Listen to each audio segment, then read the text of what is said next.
Adunay usa ka tatay nga gikumbinsi niya iyahang anak nga musimba. Apan ni balibad ang iyahang anak ug nangatarungan.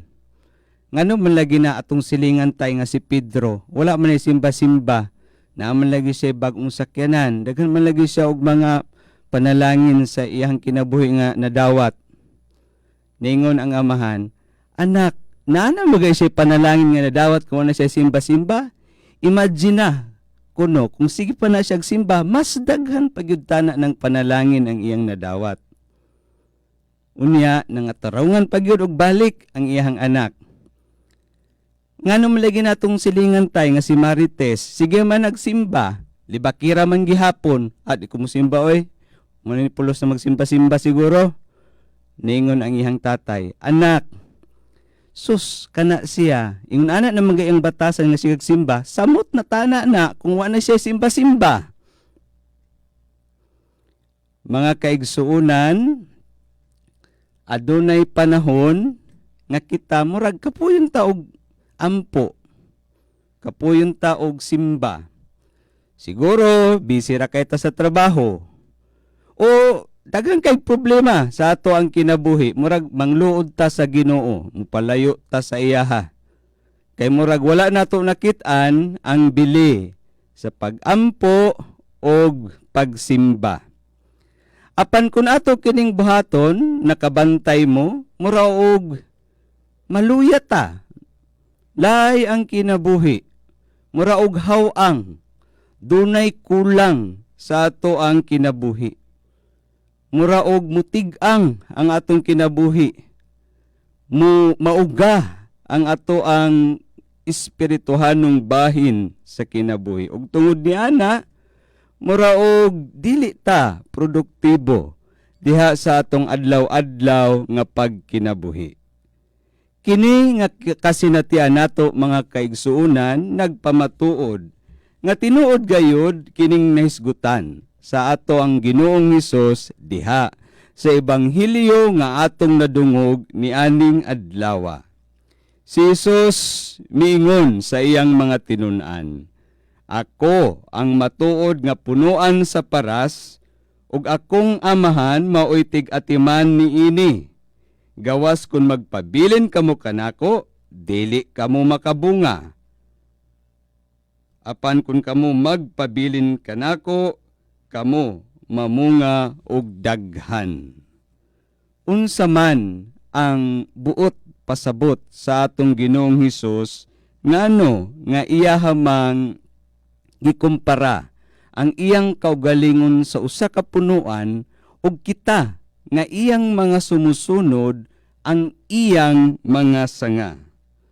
Una, buot pasabot mga kaigsuunan, gipahinumduman kita sa atong Ginoong Hesus nga kita nahiusan na kaniya. Ang nanag-iya sa atong kinabuhi, siya na. Sa dihang kita nabunyagan. Nan karon kay nahiusan naman ang atong kinabuhi nganha kaniya, nakadepende kaniya sa iyahang grasya, sa iyahang panabang, ang pagtubo og kalambuan sa atong tagsa-tagsa kakinabuhi. Ikaduha, mga kaigsuunan, kay kita, iya mang mga sumusunod, naglaom og naghandom ang atong Ginoong Hesus, nga kita makabaton og mga maayong bunga. Unsa man nga klase nga bunga ang gipaabot sa atong Ginoong Hesus, sa atong tagsa-tagsa kakinabuhi. Bunga sa maayong buhat nga nagpamatuod nga kita gayud iyang mga sumusunod.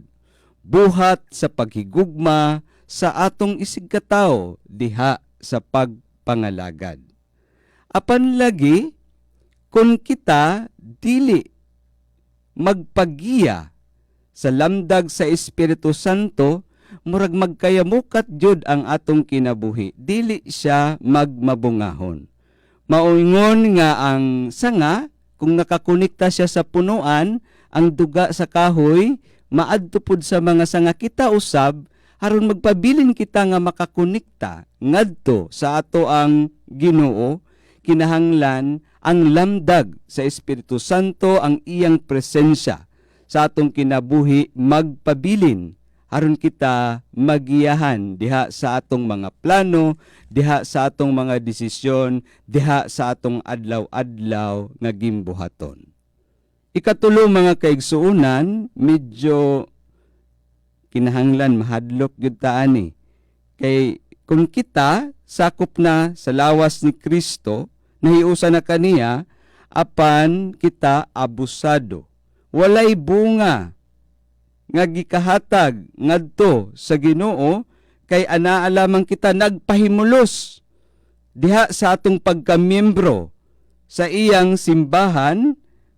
Ang giingon sa atong Ginoong Hesus, makahadlok, putlon kita niya, no, isalibahay, ug dauban. So naagayod di ay silot nga nagpaabot sa mga walay ingrata, no, nga mga membro o sakop sa lawas ni Kristo. Sila nga nagpamembro lamang ug nagpahimulos sa kaayo sa Ginoo, apan wala naka-produce og mga bunga diha sa pagpangalagad sa iyang isig katao.